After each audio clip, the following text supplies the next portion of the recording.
Welcome back to part 18. So we're going to look at surface finishing, particularly the outside first.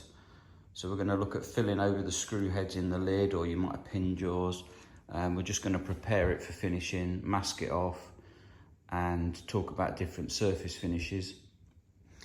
But I've still got the little bit of the tool holders to finish off. So I thought, again, I'll carry that over because it may be useful. I've had a few different tries at fitting. I started off wanting to put 2 Japanese saws in this gap, and then decided if I changed the way I did it, I could probably get the set of 3 in. So I'm going to go through that, and then we'll get on to the surface finishing. So here's a good example how you can come up with good ideas and bad ideas, and this, when I look at it, is a bad idea. I made a backing plate and then cut out parts to fit the 2 Japanese saws in, and it's just an over-engineered rubbish. The only good thing about it is you can move it around, so you can screw that back panel in. If you don't like it where it is, you can move it, but it's just awful. And I can make them much simpler actually by taking this and just making almost like a simple dovetail where this will fit on with the magnets. I can then either put oak all the way down both sides, decide if I want it which way up, probably put it this way up, a couple of magnets, simple board, just much easier. I don't know why I went for that, but that's what happens. So that's the holders for the Japanese saws. Plan B, much more simple, just offcuts of ply with some oak lipping on. The lipping only sits up a couple of mil just to help locate the saw in once everything's fixed to the lid. And the magnets that will be behind here, probably put 3 in. This is from where I did a mock-up. I'll probably put a 3rd one in there and then screw it to the lid through there, and then that will just sit in there nicely. The Ryoba will have magnets as well, but obviously once you put that in there, it naturally just wants to sit into that dovetail anyway, and then the other saw is just the same. So they fit in pretty well, a lot lighter, and because they're all individual as well, if I need to adjust one and move it closer to the other or take one out, I'm not stuck by having one backboard with 2 or 3 on, which is what I started off with, much more flexible. So that's plan B, just mocked up in there. They're just leaning. I haven't fitted anything yet. I'm waiting for some new magnets. The magnets I've got are the ones with holes in the middle that you put screws in. I wanted some solid ones, 10mm ones. So when they arrive, I'll fit those behind the blades and then screw them in position. Everything, I can get this saw out easily. I set myself a pencil line as to where I need to be clearance wise, and of course the top ones are even easier. I did think it's probably, if I did it next time, I'd make this holder the other way around, so both these blades are inside, but it still is the same size.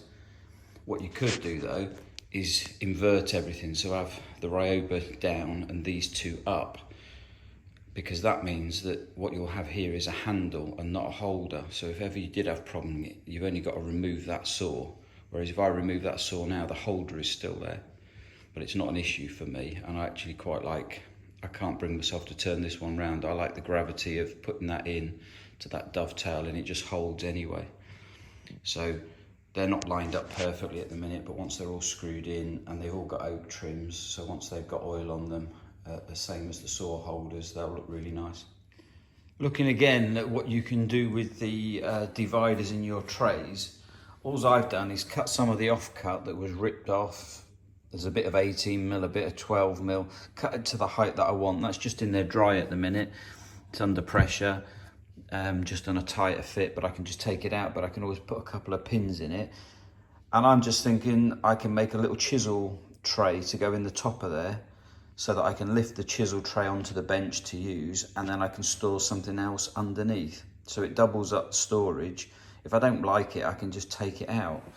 And that's the whole thing really. I'm just using offcuts again. I've just pre-drilled these with a 1.5 drill, so that when I put the pins through, this is 6mm ply for the base, and used up some of the offcuts, and it's really just a mock-up, because if I like it, I'll make one a little bit better, or I'll make one out of timber, or I'll joint one in the corners. I'm just going to glue and pin this, fit it, see how it works.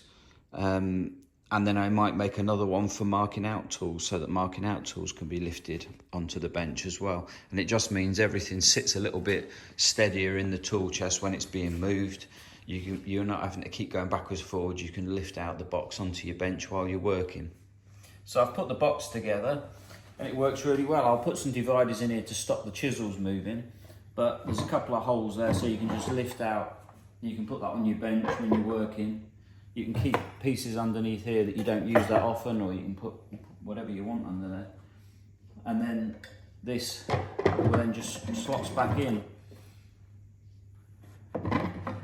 And you can do a similar thing with marking tools as well. You can have your gauges, marking knife and such on there, so you can take those to your bench when you're marking out. And I might actually do that for here with a larger one. And then there's 2 removable trays. So I think that's going to be really useful. So I'm going to definitely get the marking one done, and the little dividers that I'll put underneath there don't have to be anything elaborate. I'm just going to copy it from the Near X box chisels. So yeah, so that's a good upgrade from the last one, and I'll keep working on it. The whole thing's a prototype, keeps moving forward. So for the chisel holders to go in the tray, I've just cut piece of 18mm ply that will be cut to the width of the tray, and then I've put a series of holes in which I've just worked out from here, and then I'm going to split it up the middle on the bandsaw, and that will give me 2 holders, so I'll save one for the next tool chest. So I'll give that a try now. So the parts are now in place, ready to fit. So I had some beech left. It's actually got a bevel on the end. It's from the lid stay, it's an offcut again. But as it's a similar shape as the end of a chisel, I thought, well, I'll just cut the sections out of that, so that holds that. Neither of those are fixed, and actually I'm going to screw them from underneath the tray so that I can just remove them or adjust them if I need to, or if I change chisels. And now I've started making another tray for this side.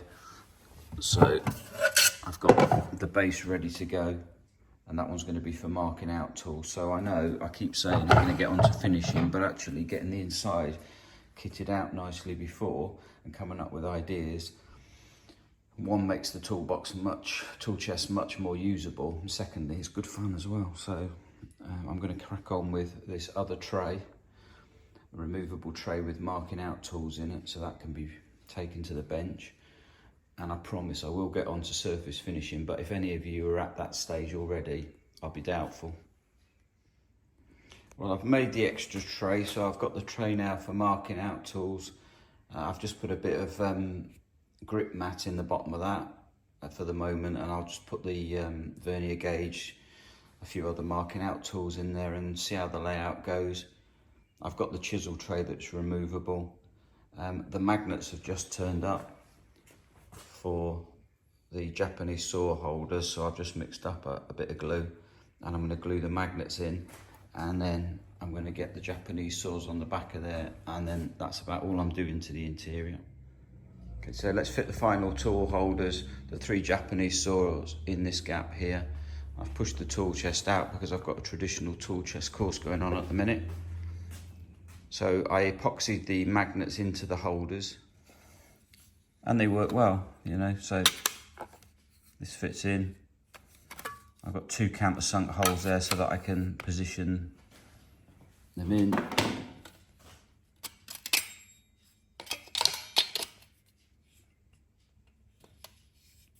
You know, so I might not get the exact spacings that I want straight off because they're going to be quite cramped in there, just to allow me to get the saws out easier. But I'll screw them in now. Last screw in now.